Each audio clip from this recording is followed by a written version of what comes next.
경례. 식사 맛있게 드셨죠? 예. 그런데 옛말에 이런 말이 있습니다.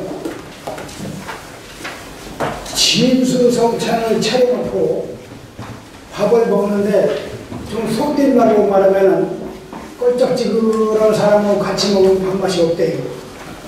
맞습니까? 예. 그런데 나물 반찬 한 가지에도 마음이 딱 맞는 사람 그 밥을 먹고 밥이 맛있다는 거야. 그것도 맞습니까? 예. 이럴 때 박수 한번 쳐주십시오. 우리는 한 할아버지의 후손입니다. 그러므로 할아버지의 재앙을 위해서 또 각자의 그 가정에서 재앙을 보시는 교육이 많지 즐겁고 아주 행복한 마음으로 교육을 했으면 참 좋겠습니다. 그리고 이 건강은 누구도 책임을 져주지 않아요. 스스로 책임을 져야 돼요. 제가 한방에서 거의 평생을 다 바쳤다시피 한 사람입니다. 제가 한방계통에 한의원을 그렇게 했다는 게 오래 했다는 거예요. 그래서 이 건강은 돈을 줘도 못 사. 아무리 친한 친구라 할지라도 건강을 주고받을 수가 없어요. 스스로, 나 스스로 지키는 것이 건강입니다. 오래 사는 것도 중요하지만 건강하게 오래 살아야 돼요. 반드시 건강하게 오래 살아야 돼요. 내가 거동할 때가 사람이라는 거예요. 거동을 못하고 의지해서 산다는 것은 참으로 불행한 거예요. 무언가에 의해서 의지해서 산다. 불행한 거예요. 그렇게 늘 건강에 유념하시고 혹 뭐 좀 어디가 좀 특별히 좀 안 좋으신데 뭐가 좋으냐 이런 말씀은 문자나 이런 걸로 주시면 제가 성실히 답변해 드리겠습니다. 건강상식에 대해서. 아까 몇 페이지? 19페이지 같은데? 19페이지.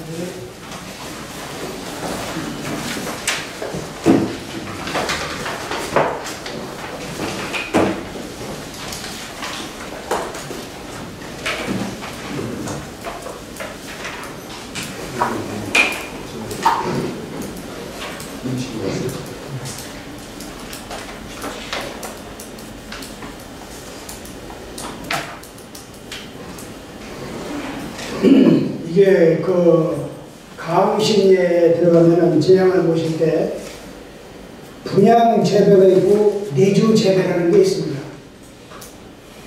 물론 뭐 여기에서 재앙을 많이 이렇게 교육을 받고 또 실천해 보신 분들은 분양과 내주에 대해서 잘 아시겠지만 좀 내주라는 말이 생소하신 단어라고 생각하시는 분들 계실 거예요. 사례 별남 4개월 분양 재배는 구신의 양이요 내주 재배는 구신의 음이라. 분양 재배, 내주 재배로 재배를 2번 하도록 되어 있다. 여기서 구신의 양이라는 것은 구신의 양은 뭘 말하는 거죠? 구신의 양이 뭐야? 하늘에 있는 혼을 얘기합니다. 혼. 그러면 구신의 음이 구신의 음은 100을 얘기해요. 100. 그래서 분양 재배는 하늘에 계실지도 모르는 혼을 청하는 의식이고 내주 재배는 시신과 같이 땅에 계시는 백을 구하는 의식이에요.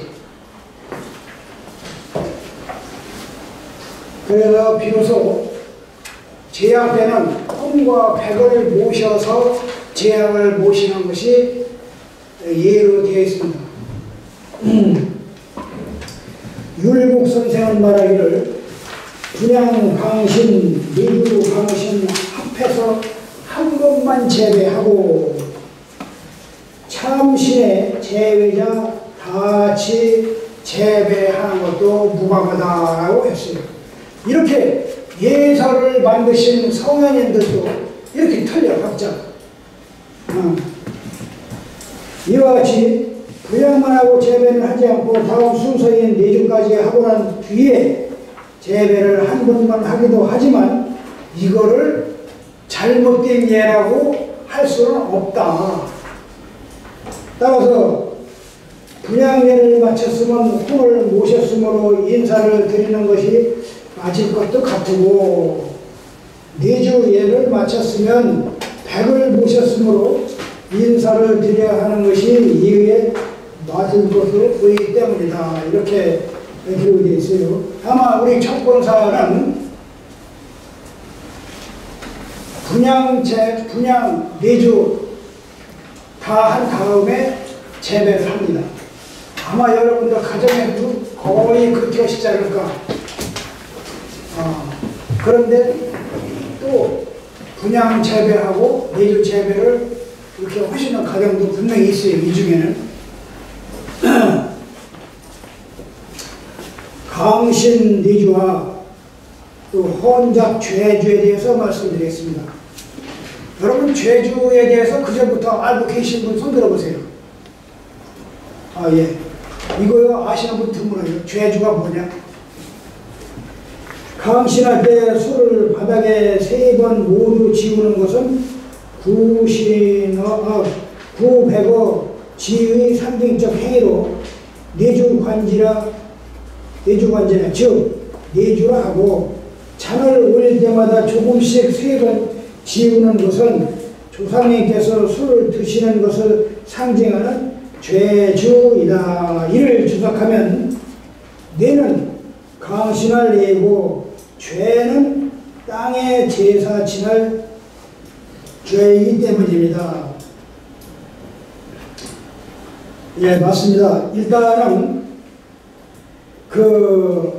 원래는 이게 이렇게 하게 되어 있어요. 헌관이 술잔을 신입전에 올리고 그리고 조금 있다가 그 술잔을 다시 내려서 죄주를 하게 되어 있다고. 예서에는 거의 그렇게 되어 있어요. 기록이. 그런데 우리는 잔을 헌관에 가지고 있으면 집주가 술을 따르죠. 그럼 그 술을 따르면 즉시 그걸 이렇게 죄주를 한다고. 그렇게 해서 올려요.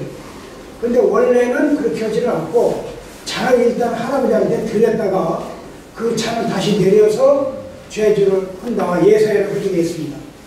왜냐하면 그것도 술을 드시게 하는 의식이니까 아마 그럴 거예요. 강신리주 헌작죄주는 그렇고, 그 다음에 헌장의 편남식 헌작 그리고 가례에 의하면 기제, 묘제들과 사시제, 시조제, 선조제, 이제, 헌작은 다음과 같이 하도록 되어 있다. 여기서 사시제는 그 12달 중에 넷으로 나뉘어서 중월, 그 가운데 달 2월, 5월, 9월, 11월 달에 제약을 모시는 사시제가 있어요. 근데 지금은 거의 행하는 그 문 중에 참 드뭅니다. 그게 시조제, 선조제, 이제는 돌아가신 아버지 사당을 일컫는 말입니다. 혼자는 하게 되어 있다. 그 다음에 제상, 왜 시인의 앞 잔반을 내려서 술을 가득 따라 시인의 전에 올렸다가 조금 뒤 잔반을 다시 내려서 삼제, 모사기에 조금씩 술을 3번 치고 후에 다시 잔반을 시인의 전에 올리는 예법이다. 비편남식, 헌작, 기제, 묘제 등에서 다음과 같이 비편남식으로 혼작하기도 한다. 제상의 시인의 앞의 잔반을 내려서 술을 가득 따라서 먼저 참배한 후에 잔반을 시인의 전에 올리는 예법이다. 우리 첩보사가 지금 이렇게 하고 있죠. 그 다음에 수주례. 제사에 올렸던 술과 고기를 주인이 나누어 받는 절차이다. 사례편람 집사자가 향안 앞에 자리를 펴면 주인이 나가서 북향하여 선다. 축관이 선조의 시인의 앞에 나아가 잔반을 거두어 들고 주인의 오른편으로 가면 주인이 꿇어 앉는다. 축관 또한 꿇어 앉으면 주인이 잔반을 받아 모사 그릇에 술을 조금 따른 뒤 맛본다 했는데, 여기에서 이게 헌관이 북향하고 서 있잖아요. 그럼 이제 축관이 그 할아버지가 잡수던 술하고 그 고기를 조금 가지고 온단 말이야. 상을 가지고 와요. 근데 여기 보면은 헌관이 시인이 저를 보고 있으면 헌관의 좌측에 맞는데 예서마다 이렇게 돼 있어.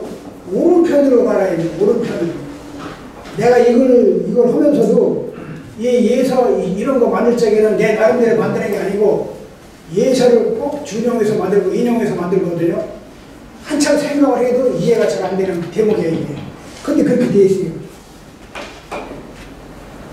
주 수주례는 제사를 받으시는 조사님께서 주인 즉 제주에게 봉사손에게 복을 주고 또 복을 받는 의례인 것이다.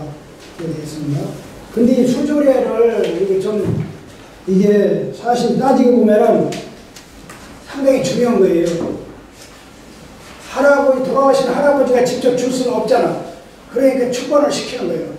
축관을 시켜서 네가 좀 월급을 쓰고 싶지만 내가 먹던 거 쟤한테는 갖다 주거나 이렇게 이제 명을 하니까 축관이 그대로 한다고 생각을 하시면 돼.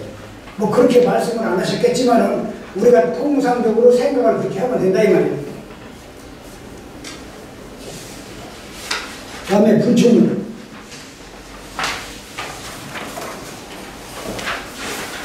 제례에서 사신예를 마치고 축관이 축하에서 충문을 떼어 불사름 이를 분충문이라 한다. 가례는 분충문에 대한 언급이 없으나 해당 장서경의 사례 요절과 구조의 가례 저료에는 이를 기록하고 있다. 네, 분충문은 보통 우리가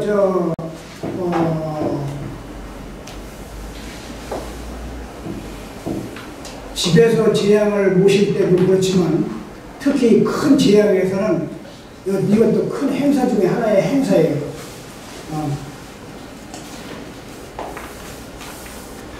다음에 고의성. 주자간의 의례에는 사후례를 보면 서쪽에서 이성을 구한다.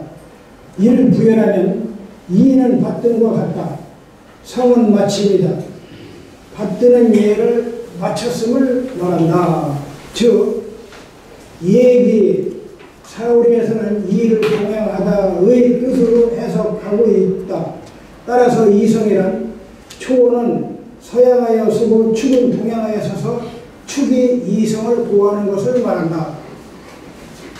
근데 이게 원래가 고의 이성을 할 적에 우리 홀기에 보면 말이요. 헌관 지주와 고 이성이라고 되어 있어요. 근데 헌관이 예를 맞추고 자리에 서 있잖아.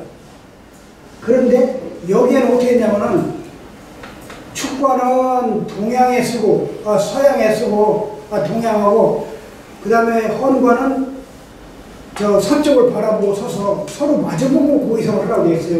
여기 예서에는. 근데 우리는 그렇게 하지 않고 헌관은 그대로 서 있고 축관만 헌관 지주니까 동쪽을 향해서 이성을 합니다. 그런데 헌관 앞에 가서 이렇게 하면 이게 축관이 남쪽을 보는 거예요. 그렇죠? 여기 보면 동쪽을 보라고 했잖아. 그 헌관 지좌야. 헌관이 이렇게 있으면 이쪽에 서서 이렇게 하고 이렇게 이성 이렇게 하면 되는데 앞에 가서 서시는 분들이 꼭 있다 이 말이에요. 꼭 앞에 가서. 앞에 가서 이 앞에 가서 설 때는 어느 때냐? 이 곡배예라는 게 있어. 곡배예. 지금 말하자면은 사당이 이렇게 있으면 헌관이 이쪽에서 하당이 이쪽에 앞에 나오면 헌관이 이렇게 설 때가 있어요. 우리 갑자기시장 때 꼭 그렇게 했어요. 원인식 때문인지는 몰라도 그렇게 하셨습니다. 근데 지금은 일자를 똑같이 써요. 우리 저 집사들하고 똑같습니다. 그렇기 때문에 동쪽을 보면은 자동으로 그것이 헌관 지좌가 되는 거예요. 조상님을 떠나보내기에 앞서 미리 조상의 현감을 살피고 제주에게 알리는 의미로 공양의 예가 잘 이루어졌다는 뜻입니다. 고의성과 예필에 대하여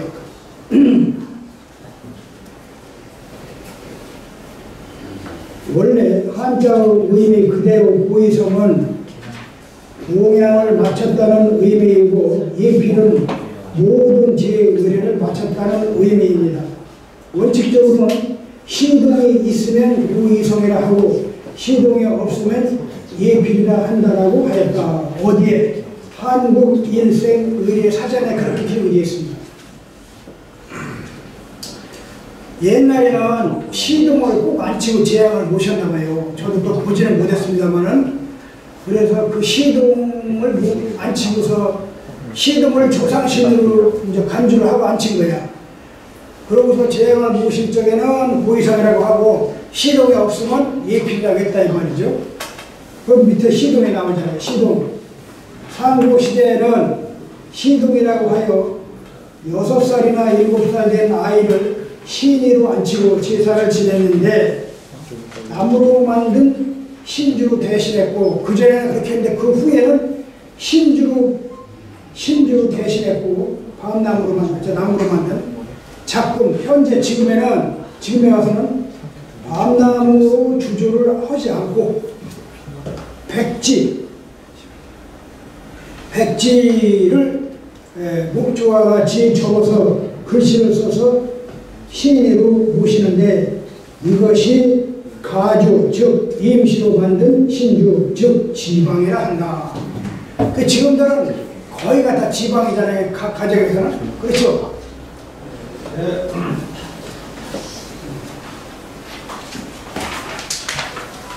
다음은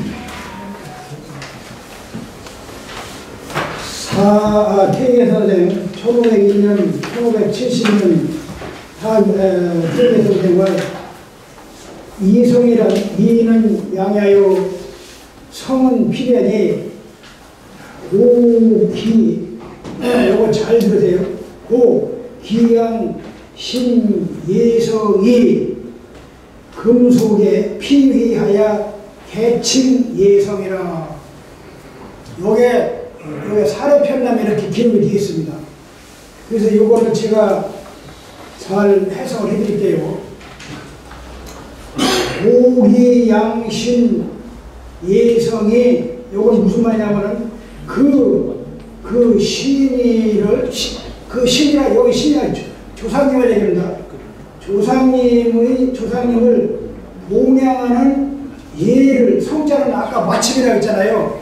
예를 다 마쳤다는 것인데, 금속에 지금에 와서 이거를 피위한다고 해요. 개칭, 예성이라고 하는 문종들이 많이 있다 이 말이에요. 우리도 태조 이성계 할아버지 피위라고 해가지고 예성이라고 한대요. 근데 이거 안 맞아. 우리는 안 맞는 이유가 뭐냐면, 이 휘자가 돌아가신 조상님 이름이잖아요. 근데 이 성계 하면은 이 성자가 여기 들어갔어. 근데 예성이라고 한단 말이에요. 예성.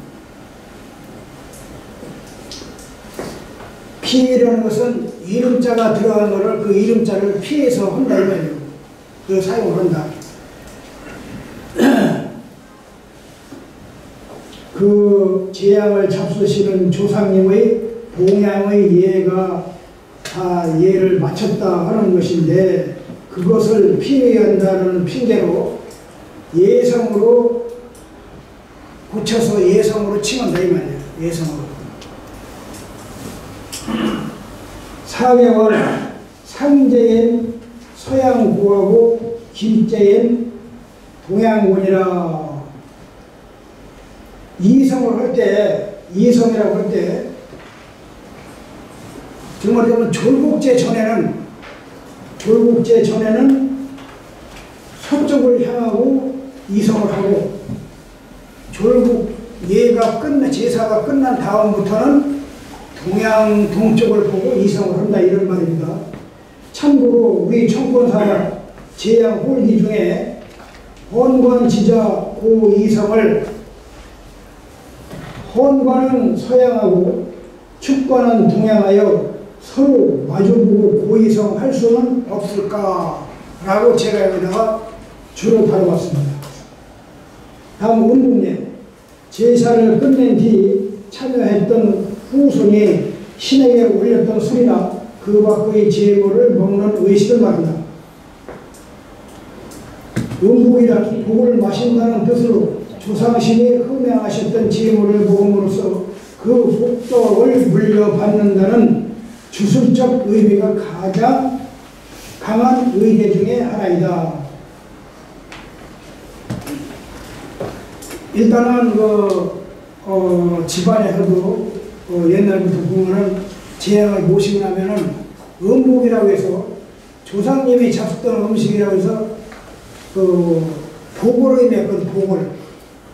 그래서 다들 조금씩이라도 맛을 보지요. 다음에 제수와 제수. 제수는 제사에 필요로 하는 제물의 음식 재료, 제일의 음식의 중부 물품이고, 이 숫자는 쓰일 수, 구할 수 이렇습니다. 제수라는 거하고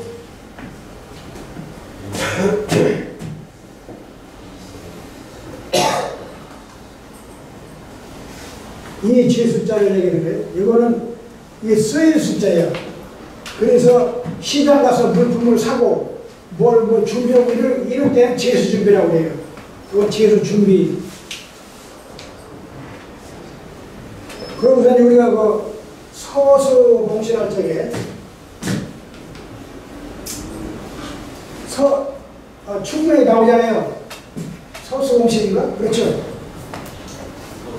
서수 공신. 이때는 이거는 음식 숫자입니다. 음식수. 제사 음식수야 정말자면은.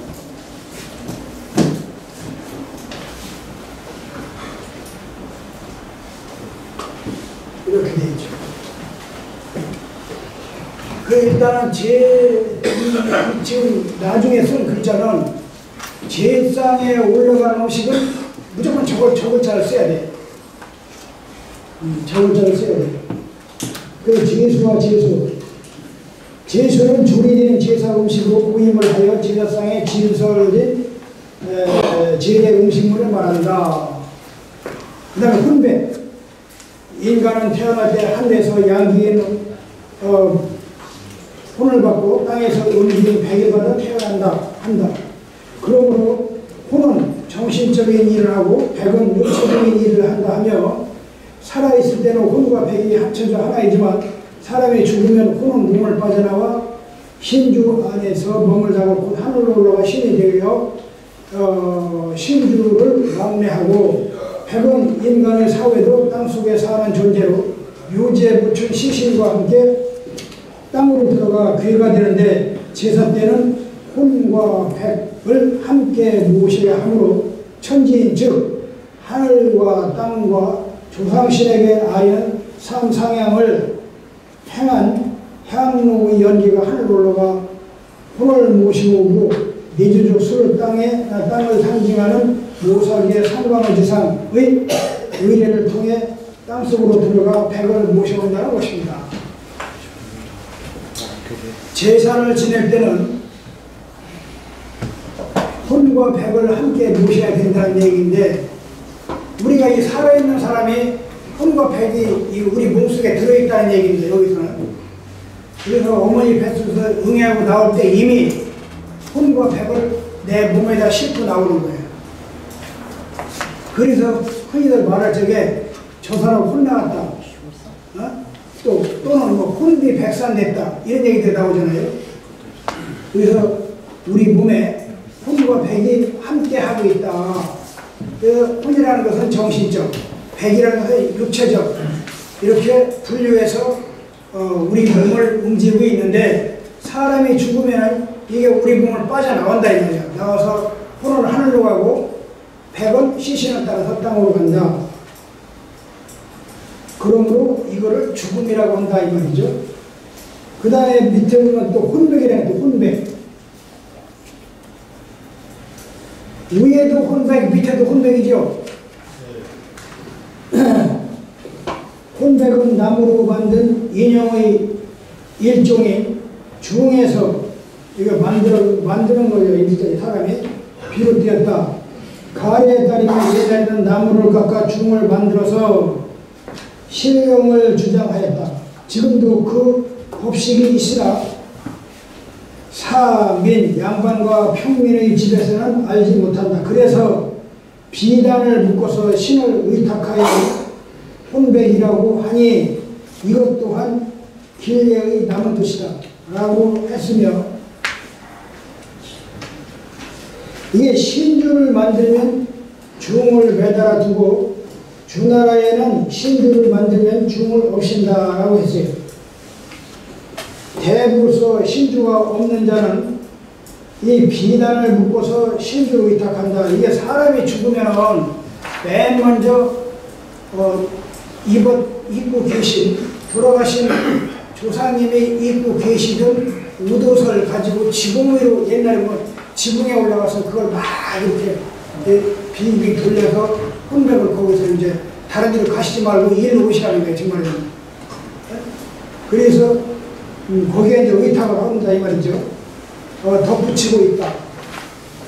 혼백은 영을 마친 뒤 영좌에 안치하는 것으로 죽은 사람의 영혼이 머물 수 있도록 임시로 만들어 놓은 신의 일종이다.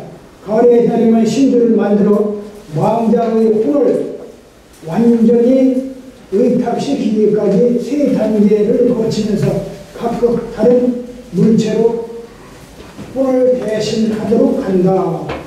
그 첫 번째 단계는 초혼에 의해 죽은 사람의 우도세 왕자의 혼을 실어 시신에 의탁하는 방식이다.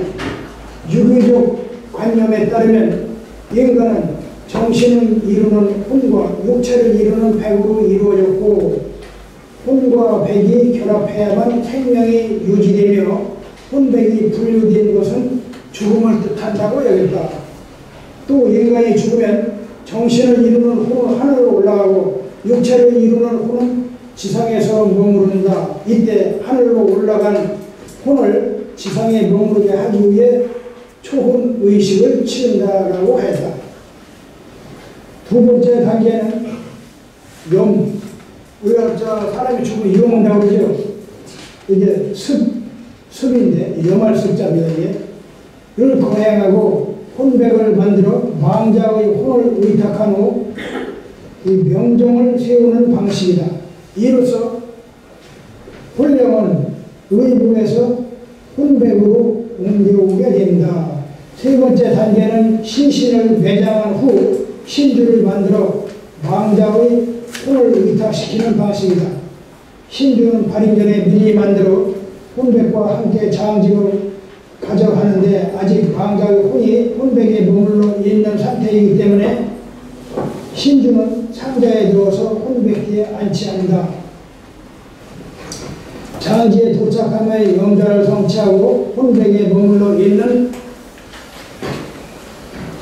혼을 신주로 옮기기 위한 주제를 행하는데, 왕자의 직함과 이름을 신주에 쓴 후 공경하는 돌아가신 아버지 암표소를 붉은께 아리이다. 형체는 무당으로 가시고 신령만이 집으로 돌아오십시오. 신주가 이미 이루어졌으니 엎드려 바라오건대 높으신 영혼은 옛 것을 버리고 새 것을 따르여 이에 의지하소서라는 그러한 그 충문을 만들어서 읽습니다. 근데 이제 신주는 반드시 매장을 한 다음에 그 앞에서 상청을 차려놓고 거기에서 제주를 해요. 제주라는 것은 글을 신주를 쓰는 글씨를 제주라고 그래요. 이때 이제 벼슬이 있으면 벼슬이 좀 쓰고 없으면 뭐 현구학생 부분 이렇게 쓰겠죠. 이로써 혼백에 들어있던 왕자의 혼은 신주로 옮겨오게 된다. 따라서 이때부터 혼백과 신주의 위치는 바뀌어 놓는다. 혼백을 처음에는 혼백으로 돼 있다가 이제 신주를 다시 모셨잖아, 썼잖아, 글씨를.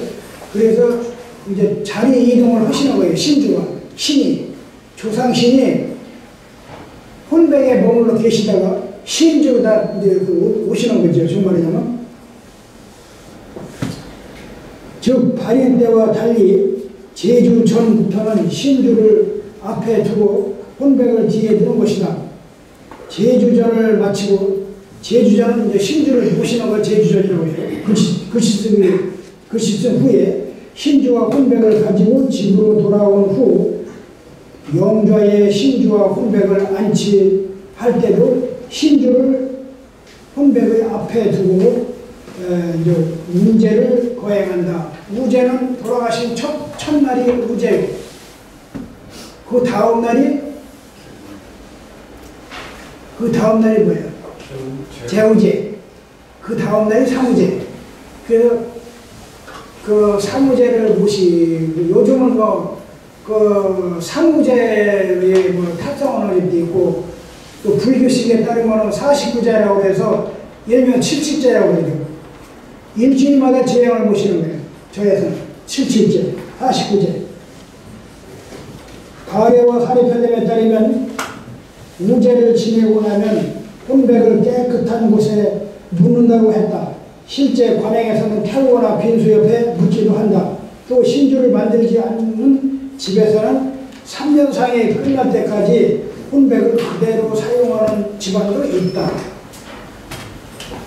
왜? 이 신주를 모시지 않는 집안에서는 3년 탈상할 때까지 혼백을 모시고서 이 상청에 모시고 예를 올려요. 옛날에 보면 어이다 그랬어. 신주는 주나라 때의 예를 따라 간단한 밤나무를 사용하여 만든다. 신주는 치장 때에 만들었다가 하관한 후에 제주를 하여 모신다. 신주는 주신과 받침대의 두 부분으로 되어 있다. 주신은 전신과 후신으로 나누는데 두 부분을 합쳐서 받침대에 끼운다. 신주는 주척 약 24cm, 넓이 약 2.4cm, 그 두께는 약 3푼 1이 전신이며 3분의 2가 후신이다. 중약.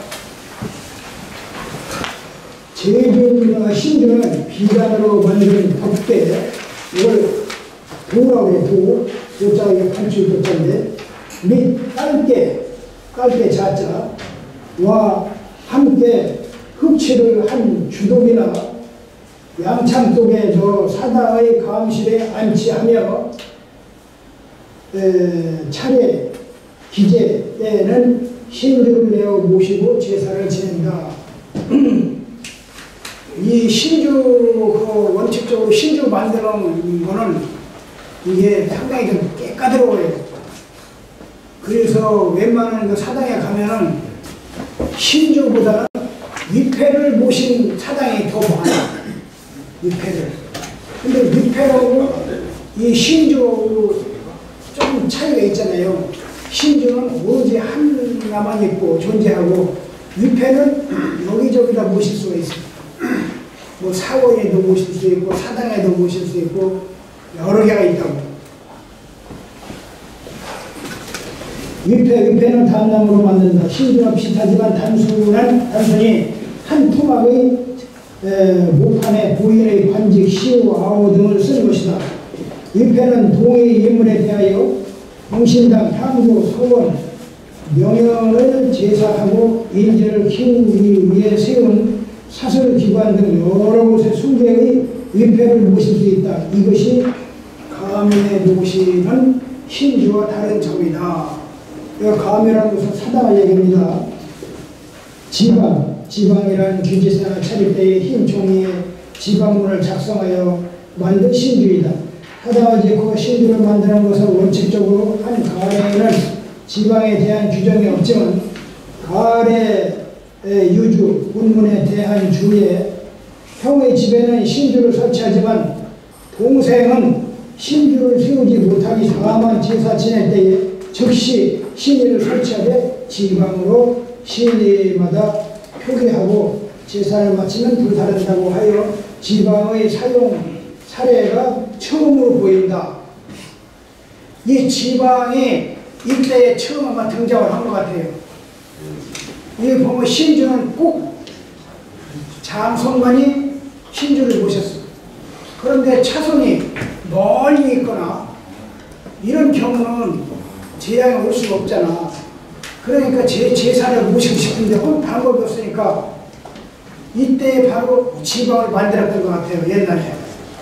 그래서 이때부터 지방 신주가 생겼다 이런 얘기입니다. 이게. 그리고 가래의 위패에 대해서 가래 진남에서는 이 방으로 해석하였고 가래 원유에서는 이 지방으로 해석하여 이 사당이 없으면 영정을 그리거나 글로 써서 위패를 세운다고 했다. 그러니까 이 방자가 조금 틀리죠. 하나는 나온 편에 쓰고 하나는 조합편에 썼는데 이렇게 가래 진남에는 이 방자를 이방자를 썼고 또 가래 원유에는 나무편에 썼고 여기 좀 차이가 있어요. 불천이는 불천지의 줄임말이다. 신주를 조매하지 않고 계속 봉사한다는 것이다 라고 하여 부조매라 부르는 것도 있으며 불천이를 두는 사당을 부조묘라고도 부른다. 불천이는 나라에서 정한 국불천이와 유림에서 발휘하여 만든 유불천이 혹은 사가에서 만든 사불천이가 있다.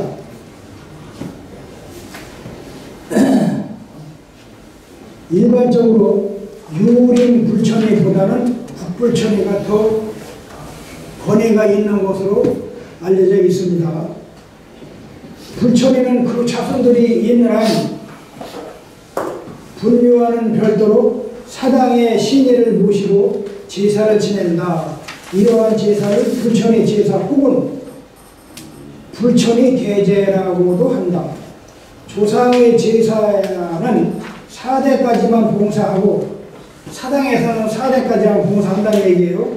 5대부터는 혼백을 무덤 앞에 묻고 묘사의 대상으로만 한다. 그러나 여기 제가 밑줄 딱 쳐놨어요.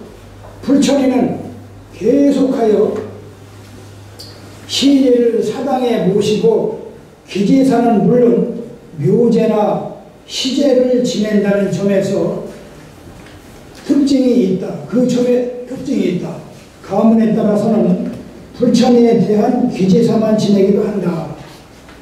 이거 무슨 말이냐면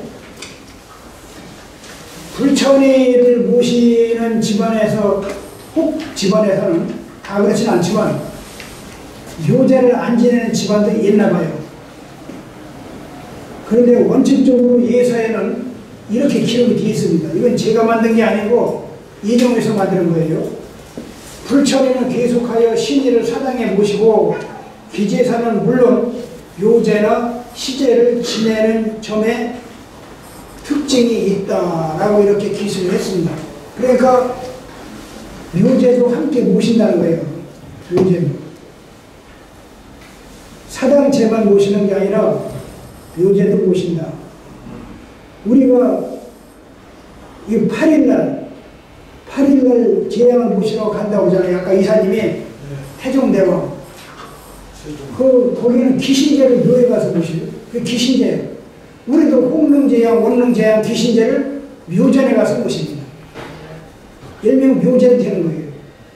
그런데 사당에서 사당 재앙을 모시는 집안에서는 사당에서만 제사를 모신다고 고집하는 사람들도 있어요. 그러나 그것은 아니다 이 말이에요.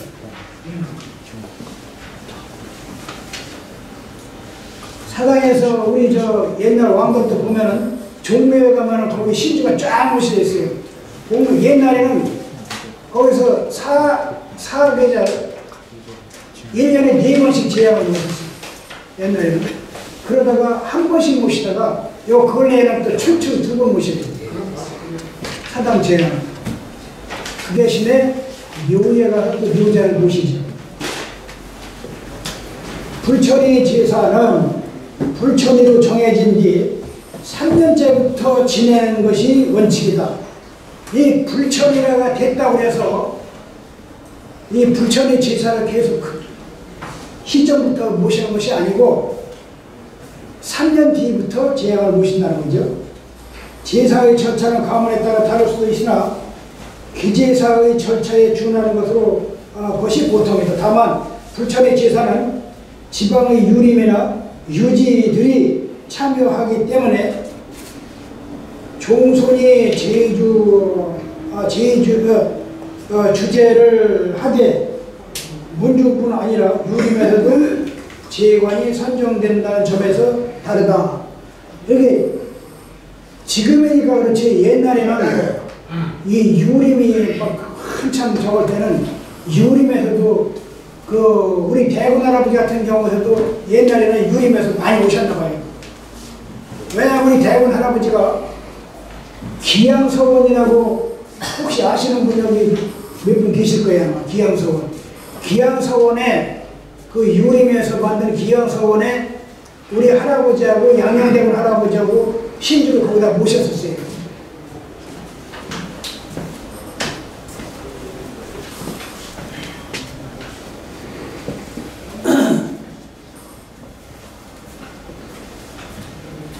그래서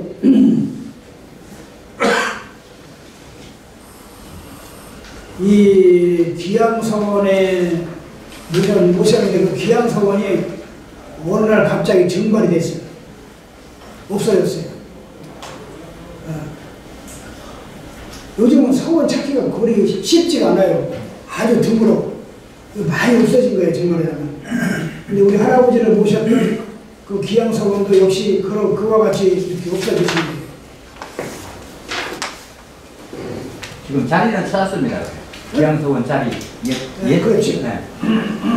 문중에 따라서는 후손들이 제관이 되어 사신을 하면 유림들이 제사 지내는 장소에 들어와 재배하는 경우도 있다. 근데 우리 할아버지도 옛날에는 우리 후손들도 참여를 많이 하셨겠지만 지역 유지들 내지는 유림에서 그 선비들이 많이 참석을 했던 걸로 이렇게 이걸 보면 알 수가 있어요.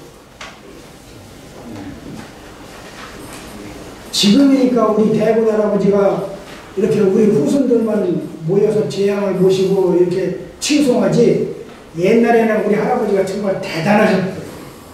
엄청났을 거야 아마 내가 알기는. 특히 옛날에 그 불교가 이렇게 막 적을 때에 그때는 아마 발 디딜 틈 없이 만장을 했을 것 같아. 수많은 인파가. 우리 할아버지의 은혜를 안 입은 사찰은 단 한 개도 없었어요. 옛날에는 진짜로. 옛날 저 고서를 보면은 우리 할아버지의 은혜를 다 입었다고 봐야 돼. 100%. 그래서 지금 불교가 많이 또 발전이 됐고 우리 할아버지 때문에. 그러니 제약 때 얼마나 많은 인파가 왔겠어.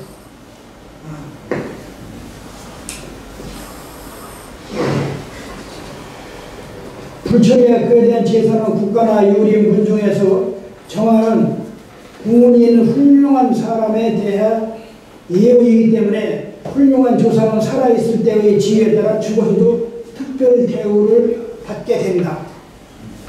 그런데 이 제사가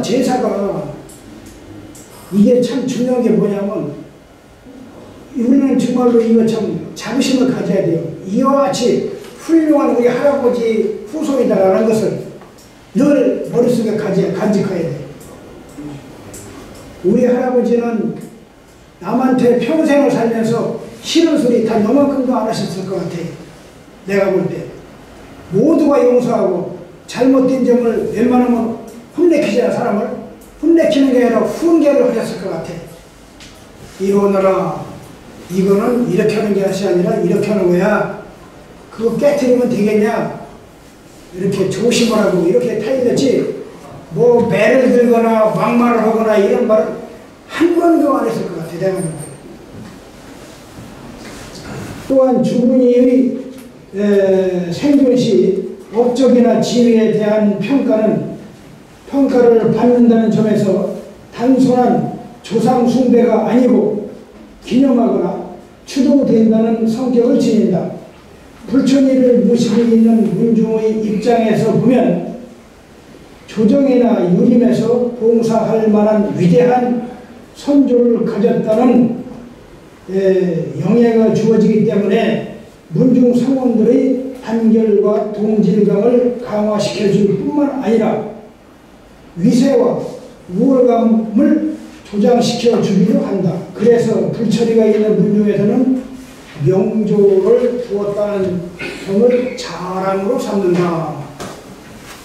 우린 진짜 자랑스러운 후손이에요. 그렇죠? 예. 자랑스러운 후손 반드시 맞습니다. 우리는 진짜 어느 그 불처리보다도. 그리고 양명대군 할아버지는 세자로 책봉이 되셨던 분이잖아요. 양명대군 할아버지보다 우리 할아버지가 더 대우를 많이 받으셨답니다. 살아생전에도. 양명대군 할아버지는 사실상 그 주색을 좋아하셨고, 지금 얘기로 말로 말하면 주색을 좋아하셨대. 근데 우리 할아버지는 오로지 국가와, 지금 말하자면 나라와 민족을 위해서, 또 평화를 위해서 평생을 헌신하신 분이다. 이런 마음을 우리 후손들 가져야 돼, 진짜. 그러므로 우리는 웬만하면은 우리 일가끼리는 다투면 안 돼. 다툰 일이 설사 있다 하더라도 할아버지를 딱 머릿속에 회상을 해야 돼. 아, 우리 대군 할아버지를 생각하자. 모든 걸 용서하신 분이다. 그리고 사실상 세상을 살면서 보면은요, 누구나 다 겪는 일이지만 하루에도 마음이 여러 번 바뀔 때가 있어요. 그래서 이 옛날 말에 보면 이런 말이 있어요. 사람이신 조석변이라고. 아침 저녁으로 변한대요. 사람의 마음이. 또 사장 제1에 이거 아까 한 거 같은데? 한국 일세기 사전의 지방은 임시방편적인 hin체이기 때문에 신주로 제1회를 봉행할 때와 절차를 달리했다고 했다. 또한 예를 들어 또 이게 중국된게 아닌가? 선천후광이 선강후창인이 하는 이론이 있으나 제례시 감실에서 출주할 때 감실문을 열고 선재배한 후 출주하는 것을 선참신이라 하는 것이지 그렇다 해서 없는 것은 아니다. 따라서 천공사 묘제나 기신제는 오랜 세월 동안 선참후광으로 예로서 제 의례를 봉행하고 있습니다. 특히 신주제를 모실 경우 이미 신주 자체가 조상신을 상징하기 때문에 먼저 참신을 해야 한다는 원리인 것 같습니다. 만약 지방을 모실 경우라면 임시로 지방에는 강신을 먼저 하는데 이는 조상신이 강림하여야 조상의 실체로서 기능을 하기 때문에 강신 후에 참신하는 것이라 하겠습니다. 이걸 알아도 다시 중복된 것 같습니다. 네, 18페이지하고 중복됐습니다. 그렇죠. 네. 제가 이게 어떻게 중국으로 들어갔습니다.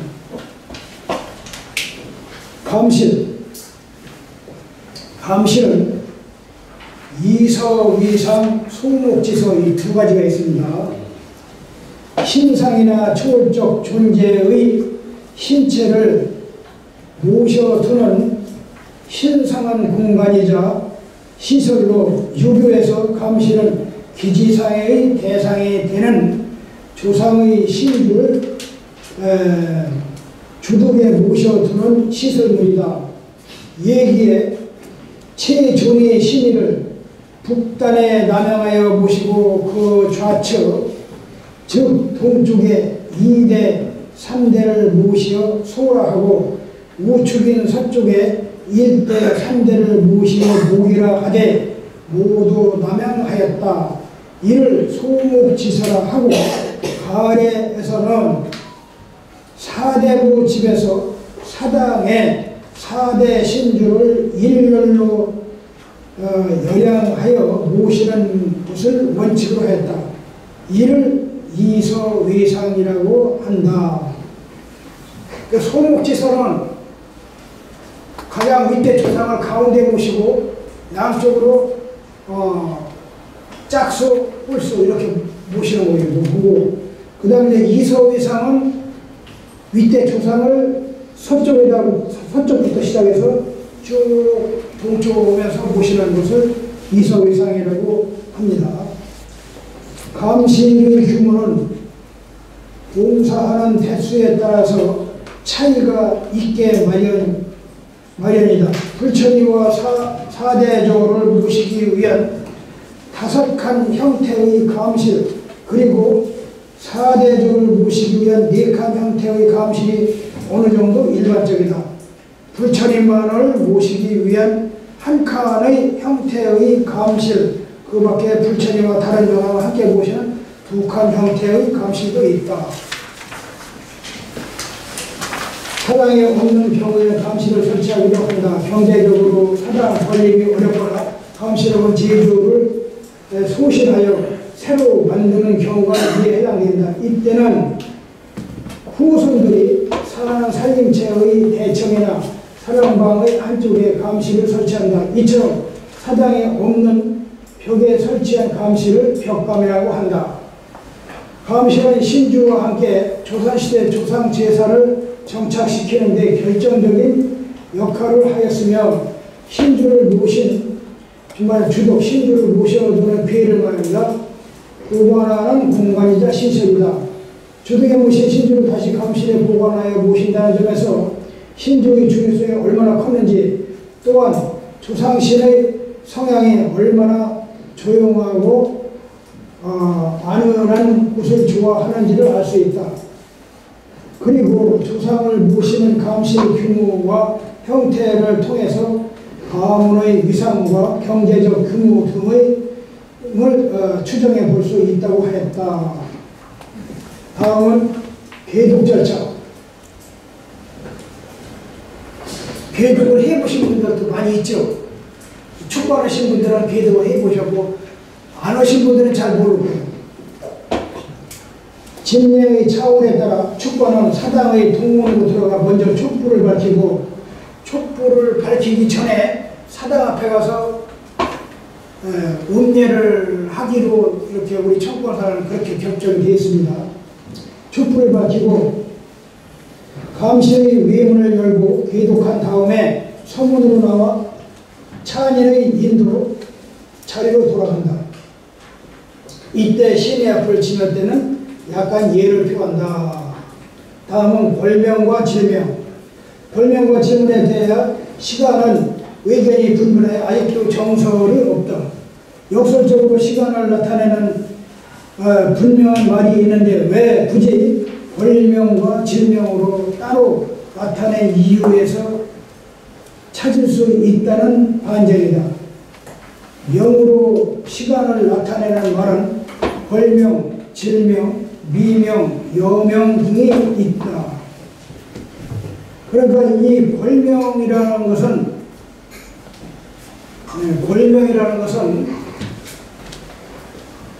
아마 그 자시 자신 얘기하는 것 같아요. 자신은 몇 시부터 몇 시까지죠? 11시부터 1시. 네, 11시부터 1시까지. 근데 원래 이 골명은 이게 동이 터기 전까지라고 기록이 되어 있는데, 왜 여명도 있고 미명도 있어? 여명이 이게 날이 밝은 무렵을 여명이라고 하잖아. 그래서 원래 시간적으로 따지면은 보통은 12시 정도에서 독축을 하는 것이 맞지 않을까. 12시 정도.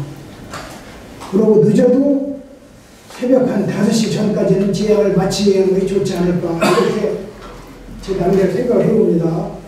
조상신을 뵙는 날, 제양을 지내는 날은 조상신을 뵙는 날이야. 제상은 제사의 대상이 되는 혼백을 청하는 일이기 때문에 평소와 다른 재개가 필요하다. 신은 보려고 해도 보이지 않고 소리를 들으려고 해도 들리지 않는다. 그러나 재개하고 단정히 옷을 입고 공경과 정성으로 생각을 한다면 좌우에 반드시 존재하는 듯한 경지가 되니 비로소 경건한 제사를 할 수 있다는 의미를 말한다. 그 제사 날에는 진짜 돌아가신 조상님만을 생각을 해야 돼. 그 이외에는 다른 생각을 하면 안 돼. 무슨 누가 요즘 말에 주식을 사서 대박이 났대 그 사람 이런 얘기하면 안 된다 이 말이죠. 오로지 조상 생각만. 그 돌아가신 할아버지. 그래 우리들도 대군 할아버지 제양 때 오면은 원래 다른 얘기는 조금만 하고 할아버지 얘기를 많이 해야 돼. 그런데 그렇지 못해요 실제는. 그리고 이 원래 축문 같은 것도 이 누가 축관이 써오거나 아니면 그 자리에 쓰거나 그러면은 모든 집사관들이 거기 모여서 거기에 몰두를 해야 돼. 보고 아하 우리 할아버지 제양을 모시는 축문이구나. 그리고 이 축문 쓰는 것도 이거 잘 이거 지금 배워야 돼요. 축문 쓰는 것도 사실은. 이 중에는 붓글씨를 잘 쓰시는 분도 계실 거고 또 붓글씨를 한 번도 잘 쓰는 게 아니고 요즘은 옛날처럼 붓을 글씨 안 쓰잖아. 이렇게 잘 접해보지 않으신 분들도 많을 겁니다. 그러나 청권사 전례의원이 되기 위하신 분들이기 때문에 여기 오신 분들은 붓으로다가 글씨를 연습을 많이 해야 돼요. 왜냐하면 충문은 반드시 붓으로 써야 되니까. 이런 펜으로 쓰면 안 돼요. 근데 충문을 쓰는 글자는 글이 많지가 않기 때문에 다 해봐야 내가 아마 한 50에서 70자 정도? 그 정도만 연습하면 돼. 그러면 잘 쓰실 수가 있어요. 그 첫째는 마음속으로 조상을 생각하는 것이고 둘째는 본격적으로 출입을 삼가하고 음식을 삼가하고 경건하게 집에서 마음의 준비를 하는 것이다. 여기에서 음식을 삼가하라 했는데 여기 제양에 오신 분들이 말이에요. 술을 이렇게 잘 섞어서 너무 막 큰 술에 오는 그런 분들이 더 봤어야 돼요. 근데 그러면 안 된다는 거예요.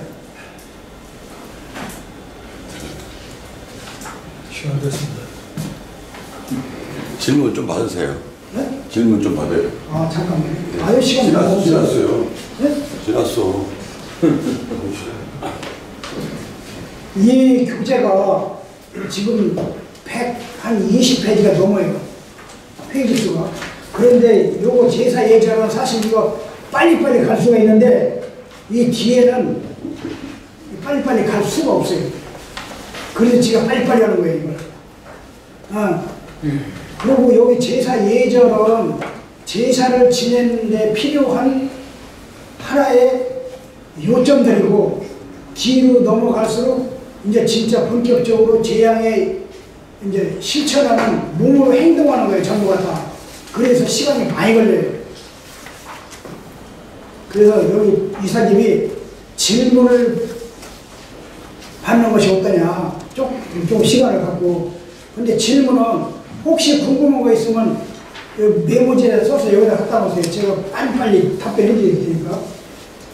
그 첫째는 그 다음에 목욕 재개하고 근신하며 조문하지 않고 출입을 상관하고 혹 외출을 하였더라도 추한 일에는 관여하지 않고 남과 다투지 말고 무엇이든 먼저 양보하여 시비에 말려들지 말라. 이거 우리 대학원 할아버지가 말씀하신 게 아니고 예서에 그렇게 나와 있어요. 우리 대학원 할아버지는 웬만해서는 너무 다투지 않았어요.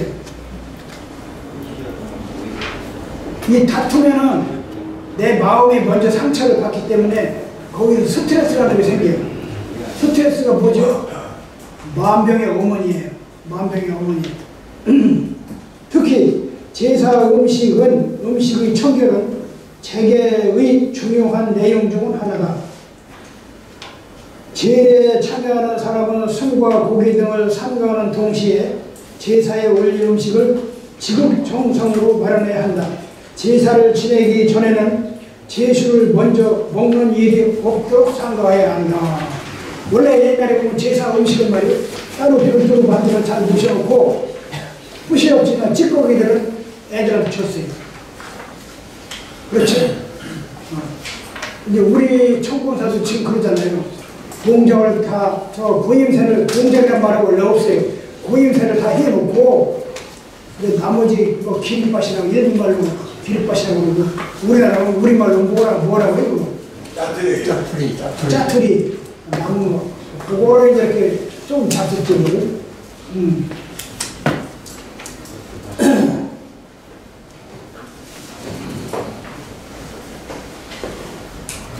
진설도. 시간 됐습니다. 시간 지났습니다. 넘었어요. 시간 남았잖아요. 1시간 지났습니다. 네, 다음 주에 하시죠. 10분 오버했어요. 오버했어요? 네, 그만하세요. 오늘 여기까지 하겠습니다. 자, 강사님께 경례. 수고하셨습니다. 수고했습니다.